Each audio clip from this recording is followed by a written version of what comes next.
What's going on, everyone? This is an extremely exciting video for me. I finally got a quality rifle. I got a Daniel Defense M4V7. Now, before you sit here and say, well, Carlos, they've been around for forever. What took you so long? I'll tell you what took me so long. I've always been a fan of buying sub $1,000 guns, right? We'd call them cheap guns, I guess you can say, or inexpensive guns, and then upgrade as you go. I was never really for sure exactly what trigger I wanted, what magazine release I wanted, even what grip I wanted. So I figured I'd just get a gun, start using that, and then upgrade as I go. Say, oh, well, this trigger feels very heavy, or this safety selector lever just doesn't fit right with the ergonomics for my hand, whatever it may be. Upgrade as you go. But I finally decided that, you know what, I'm just going to get a quality gun, and this is, like I said, an M4V7, and this is completely stock. Of course, I added the sling. This is the same Troy Industry sling that I was talking about in a previous video. I've actually really loved this sling for the price, so that went on this guy. I just need some tape to tape these little ends down, and then I put a SIG Tango 6 LPVO on this guy. And other than that, this thing is straight up out of the box. The only change I made was that this foregrip was like way up here, way in the front for whatever reason. So I moved that back down to how I like to use it. I don't shoot like this. I shoot with the C-clamp, and this allows me to be able to actually grab this guy, pull back, and then also I use the same kind of concept over any kind of barricades or ledges or whatever it may be. I take this guy and shove it into the barricade or ledge, whatever I'm shooting into. I've dry fired it a few times, and I will say this, for a $2,000 gun, this trigger is a little bit too heavy. It's a nice trigger. It has a nice clean break. We are safe and clear before anybody freaks out. It is a nice trigger. It cleans, it breaks clean. There's absolutely no play in it. And the reset is very small, but this is probably about a 5 or 6 pound trigger. So it's, that would honestly probably be upgraded for sure. Other than that, everything else is just money. Again, this is the most expensive rifle, well, AR-15 that I've bought. So this is gonna be my first impressions of my Daniel Defense, and cue shooting montage.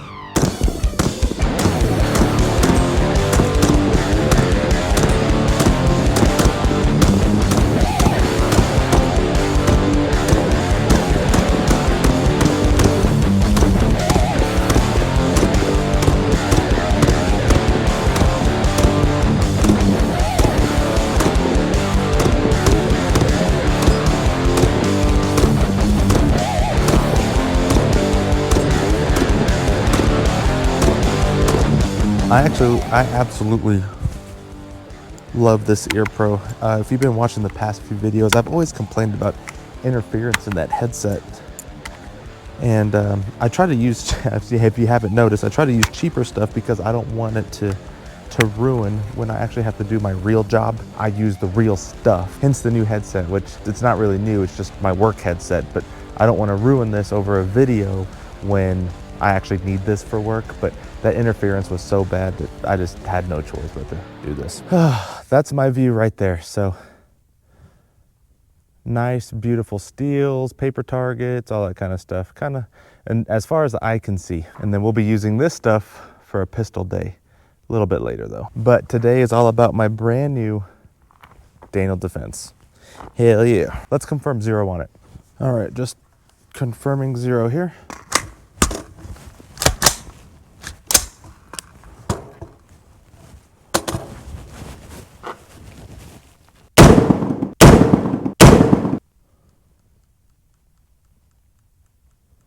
Okay, now let's try it again. Go up 10.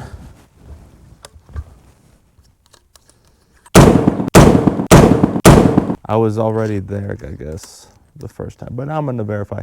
I'm in black, but hitting low. So I want to go a little bit lower.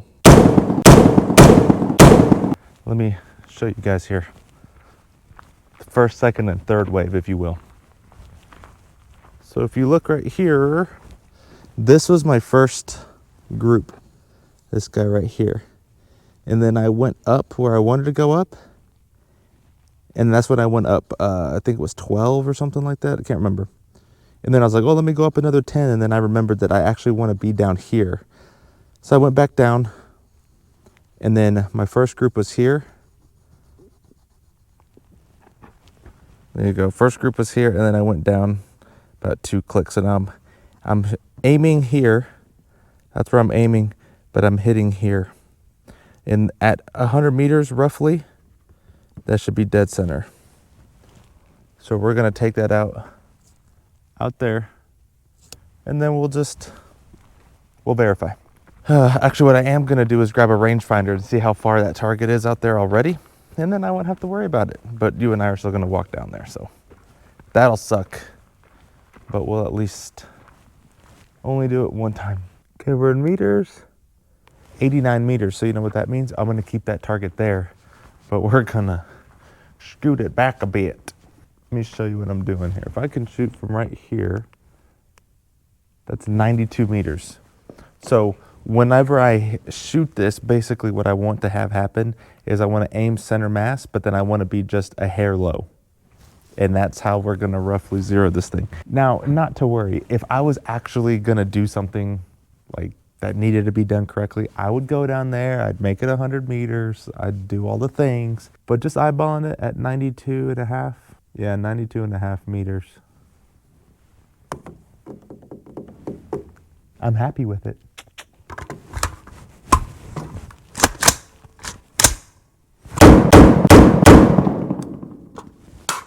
All right, let's take a look. Isn't this so exciting? I have fun with this. Okay, I seem to be off a little bit, so 3 right, up 3.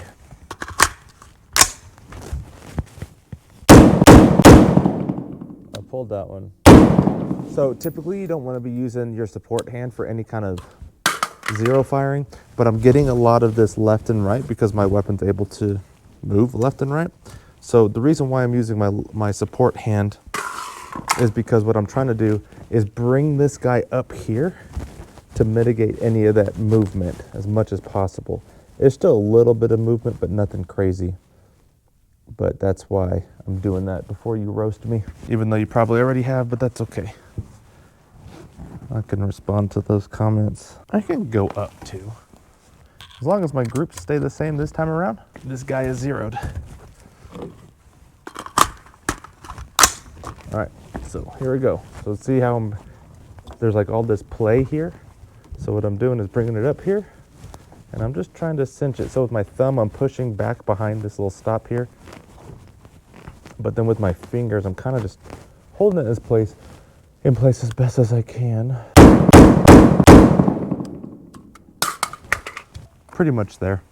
Let me show you what we did. This is going to be a long walk. This was at 92 and a half meters, not quite 100.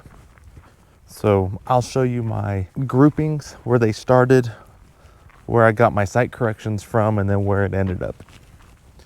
And I must say, today is a beautiful day. Last time I made a video, it was like 12 degrees outside. But this time, right now it's like, what does the watch say? 43 degrees and sunny. I mean, how amazing is that? The reason why this is not at a true 100, it's at 92 and a half, is because this is the same target I had up whenever I was zeroing that Bushnell scope with my 308 at 100 yards. Okie dokie, so let me show you. This group right here was my first one. So I was like, yeah, let me go right 4 and then up 4.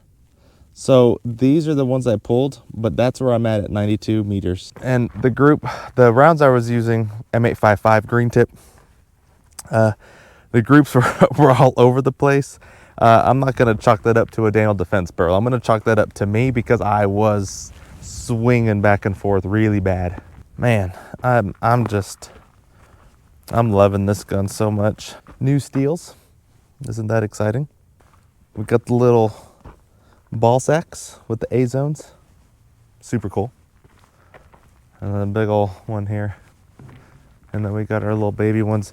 This will be good for a nice little pistol day. I think the next range day I do will be pistol, maybe some transitions, because I'm going to be way too excited about this Daniel Defense. But man, this thing is just crazy. I will say everything I feel in there is a lot smoother. So we are all zeroed in. This gun is good to go, man.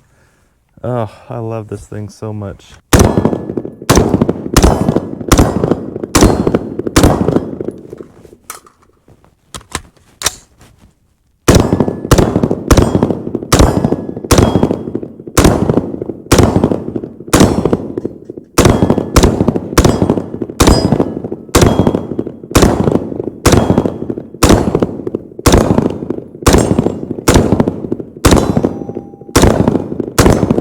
Honestly, I am obviously very impressed with this gun.